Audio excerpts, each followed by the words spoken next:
waxa uu u soo gogol fadhiistay doonayana inuu gabaati ka bixiyo gabadh Soomaaliyeed oo xiddig ka ahayd fankii Soomaaliya eebad iyo quruxna joog iyo jamaal eeba ku maneystay. waxa uu si gacaltooyo ah gacanta ugu dhiibay madaxweynihii kolka xilka Soomaaliya hayay ee Maxamed Siyaad, isaga oo doonayay in loo gelbiyo aroos gingimo loo dhigo qasri ku yaala Bangiina loo geeyo. kusoo dhawaada daawadayaal qiso aad iyo aad u xiiso badan.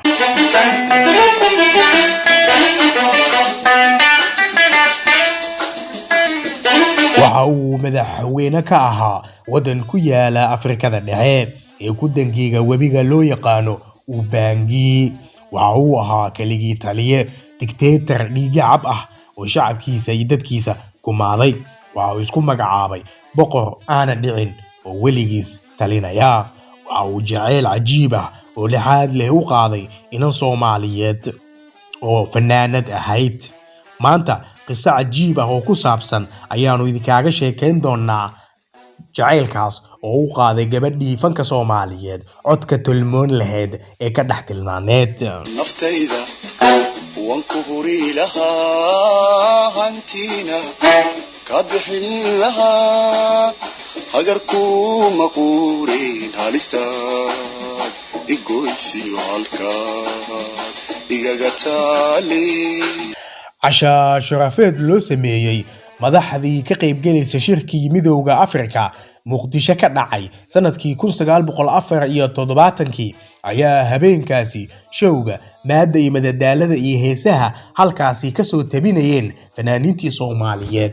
qayb ka mid ah madaxweynihii waalnaa iyo dictatorkii dhigacabka ahaa ee Afrikada Dhexe Jean Bedel Bokassa ayaa isagu waxa uu habeenkaasi halkaasi ka tilmaamsaday gabdhihii tolmoona ee fanka tabinayay habeenkaasi gabadh ka mid ah.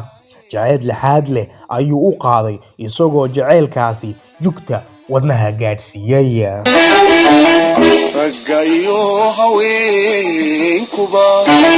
raggayo haweenkuba midna haybad ma yeesheen ka kaluun lahaynini. gabadhii uu tilmaamsaday ee habeenkaasi cashada iyo casuumadda uu ka cuni waayay waxay ahayd fanaanadeena weyn ee Khadiija Maxamuud Yuusuf Khadiija Qalanjo.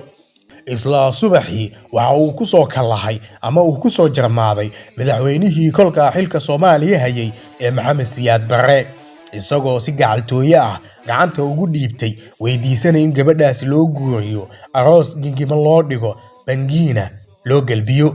madaxweyne Maxamed Siyaad ayaa isagu ugu jawaab celiyay inuu fanaanada la hadli doono haddii ay doonayso inay noqoto marwo madaxweyne. Maxamed Siyaad ayaa arintii waxa uu kala hadlay Khadiija Qalanjo tiyo ugu jawaab celisay madaxweynaha iyadoon tashi tusaaleen iyo weliba talo cidna aana u doonanin. habeen kaliya shaqooyay mahir galo ayee kuma fuulaaye horta baro. habeen kaliya shaqooyay mahir galo ayee kuma fuulaaye horta baro. waxa ay fanaanada madaxweynaha u sheegtay in aysan dooneynin inay noqoto marwo madaxweyne iyo boqorad toona, ayna door bidayso wiil Soomaaliyeed oo aan waxba haysan hantida adduun ee Jean Bedel Bokassa uu wado. Jean Bedel Bokassa wuxuu u hanqaltaagayay meelo aanan la hubin horseedna wadanin toona.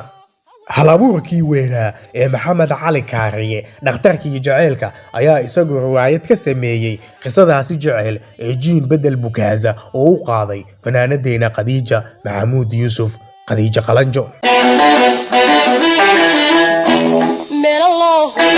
on horseed looma haadsho way hawiranta qaabeeyay haki caashaqa ayu habaabine. riwaayadii caanka ahayd ee sidaa ma isku qabnaa mise waan qasanaa. madaxweynihii dhigacabka ahaa dictatorkii dadkiisa laayay ee Jean Bedel Bokassa ayaa isagoo ceeb la hagoogan ka huleelay magaalada Muqdisho.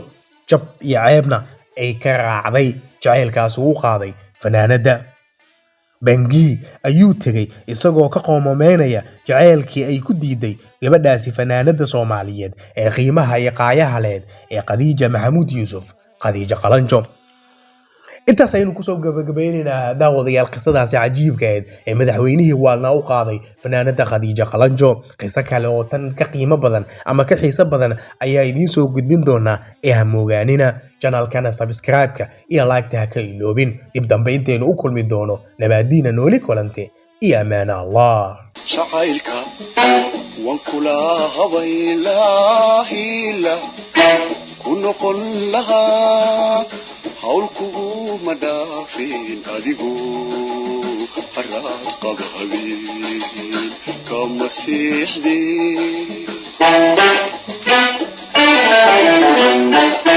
jacaylka waan kula habaylaahila ku noqon lahaa hawl kuguma dhaafin adigu haraad qaba habeen kama siixdeen